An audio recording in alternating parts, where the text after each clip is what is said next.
Hello guys, कैसे हैं आप सब। आई होप आप सबकी तैयारी बहुत अच्छी चल रही होगी। इस टाइम पे काफ़ी बच्चों को ये डाउट आ रहा है कि जो एसएससी सीपीओ 2022 की कट ऑफ गई है, ये इतनी हाई कट ऑफ गई है, तो कहीं ऐसा तो नहीं है कि सीजीएल 2022 टीयर वन की कट ऑफ भी हाई जाएगी।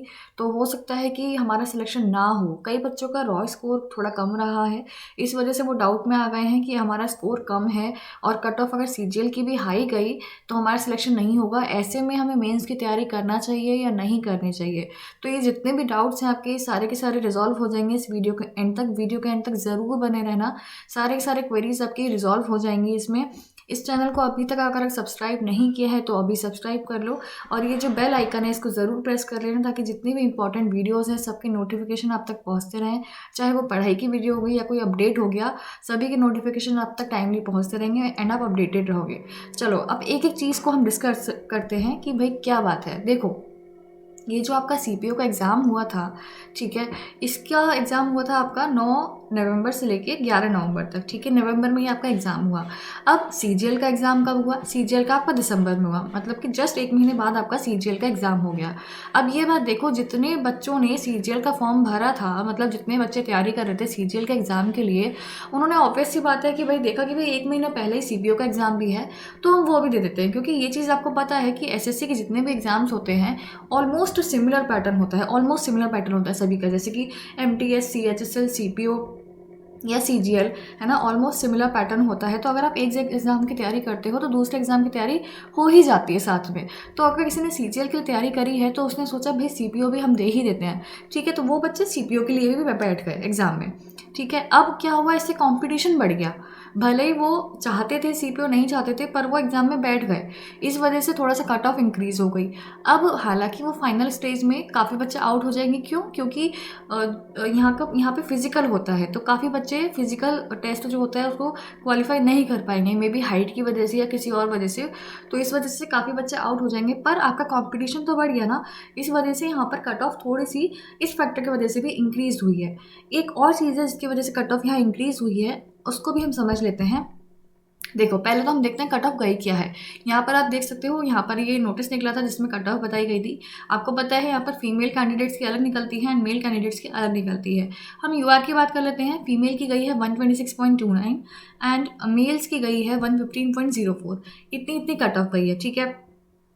अब यहाँ पर देखो बच्चा, जो वैकेंसीज थी आपकी, कितनी अप्रोक्स वैकेंसीज यहाँ पर निकाली गई हैं? 4000 के अराउंड, 4000 से थोड़ी ज़्यादा वैकेंसीज निकाली गई हैं। कंपैरेटिव टू सीजीएल, सीजीएल में कितनी वैकेंसीज आपकी अभी तक पता चली हैं? 37,000 प्लस आपको वैकेंसीज पता चली है, ठीक है। तो अब ये भी तो देखो ना, वैकेंसीज भी तो कितनी ज़्यादा बढ़ गई हैं। यहाँ पर जितनी वैकेंसी हैं उससे 10-12 गुना बच्चे सिलेक्ट किए गए हैं, है ना। तो यही आप एक्सपेक्ट कर सकते हो कि भाई सीजीएल में भी 10 से 12 गुना या 10 से 15 गुना बच्चे सिलेक्ट किए जाएंगे। तो जब वैकेंसीज इतनी ज़्यादा बढ़ गई हैं तो इतना ज़्यादा फर्क नहीं आएगा कट ऑफ पर, ठीक है। तीसरी चीज़ एक और, अब आप लोग ना कंफ्यूज हो जाते हो कि कट ऑफ इतनी ज़्यादा गई है। देखो, एक चीज़ और मैटर करती है, आपका जो एग्ज़ाम होता है वो होता है मल्टीपल शिफ्ट्स में, ठीक है। उसको हम सेम बेसिस पर लाते हैं, नॉर्मलाइजेशन के जरिए नॉर्मलाइजेशन कर दिया, हम सेम पेज पर सब स्टूडेंट्स को ले आए, ठीक है। अब यहाँ पर आप देख सकते हो कि जैसे यहाँ पर हम पिछली बार की कट ऑफ की बात करें, ये सीजीएल की कट ऑफ मैंने लिखी है 2018 में 137, 2019 में 147, 20 में 132, 21 में 130, ठीक है। यहाँ पर अगर आप सबसे ज़्यादा देखोगे, सबसे ज़्यादा गई है आपकी 2019 में 147। तो ये इतनी ज़्यादा कैसे पहुँच गई? होता क्या है, अब मान लो किसी बच्चे का हार्ड शिफ्ट में पेपर आ गया, ठीक है, उसके मार्क्स बढ़ गए, 20 से 25 मार्क्स बढ़ गए। जैसे 2019 में ये देखा गया था, बच्चों के 20 से 22 मार्क्स भी बढ़े थे, ठीक है। तो अगर उसके 100 मार्क्स थे, सपोज करिए रॉ मार्क्स, उसके 25 मार्क्स मान लीजिए बढ़ गए तो उसके 125 हो गए।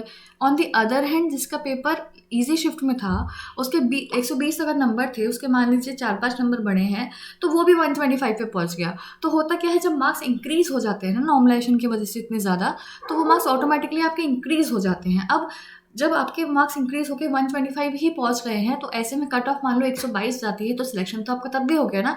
भले ही आपका रॉ स्कोर 100 है, मान लीजिए रॉ स्कोर आपका 100 है, ठीक है, इंक्रीज होके 125 पहुंच गए और कट ऑफ आपकी गई 122। ऐसे में आपको लग रहा है 122 कितनी ज़्यादा कट ऑफ है, लेकिन ये तो सोचिए आपका 100 मार्क्स थे और आपके अब 125 हो गए, तो फाइनली आपका सिलेक्शन हो गया। तो नॉर्मलाइजेशन की वजह से जो मार्क्स इंक्रीज होते हैं उसकी वजह से भी कट ऑफ इंक्रीज हो जाती है, जो कि आप बोल सकते हो कि ऊपरी लेयर है कि जिसकी वजह से हमें दिख रहा है कि मार्क्स इंक्रीज हो गए, कट ऑफ इतनी ज़्यादा गई है। पर ये सभी के मार्क्स बड़े हैं, तो ऐसे में दिखने में लगता है कि बहुत ज़्यादा कट ऑफ गई है, बट एक्चुअल में इतनी ज़्यादा कट ऑफ नहीं गई होती है। तो ये 3 चीज़ें हो गई जो कि हमने डिस्कस कर ली कि नॉर्मलाइजेशन की वजह से आपको लगता है कट ऑफ इतनी इंक्रीज़ हुई है। दूसरा भाई इस बार वैकेंसीज़ का भी रोल है। एंड तीसरा, ये कंपटीशन भी, सीजीएल का कंपटीशन जो है वो भी सीपीयू में आ गया था, इस वजह से यहाँ पर आपकी देखने को मिली। तो ओवरऑल हम डिस्कस करें कि भाई इतनी ज़्यादा आपकी कट ऑफ नहीं जाएगी। तो जो बच्चे इस बात की टेंशन ले रहे थे कि हमें तैयारी करनी चाहिए मेंस की या नहीं करनी चाहिए, आप बिल्कुल भी टेंशन मत लो, आप तैयारी करो मेंस की, क्योंकि बाद में मौका नहीं मिलेगा ऐसा, ठीक है। और मैं तो अगर कहती हूँ, मान लो आपका मेंस क्वालिफाई नहीं भी कर पाते हो, मतलब मेंस का पेपर अगर नहीं भी दे पाते हो, है ना, तब भी आगे आपके और भी पेपर हैं, सीएचएसएल हो गया, एमटीएस हो गया, आगे आपके मल्टीपल पेपर्स हैं एसएससी के, तो उनमें ये सब कुछ काम आएगा। वेस्ट क्यों कर रहे हो इसी को, है ना। तैयारी अपनी कंटिन्यू रखो। और इस टाइम पे आप ये देख सकते हो न्यू ईयर का ऑफर भी चल रहा है अनअकैडमी प्लस पर।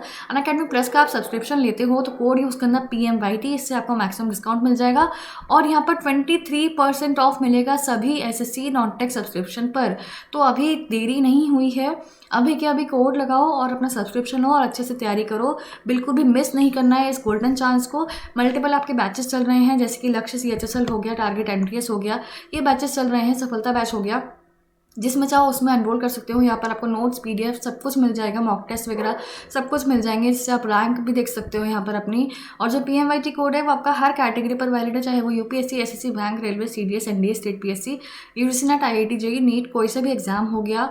All the very best for all the future exams.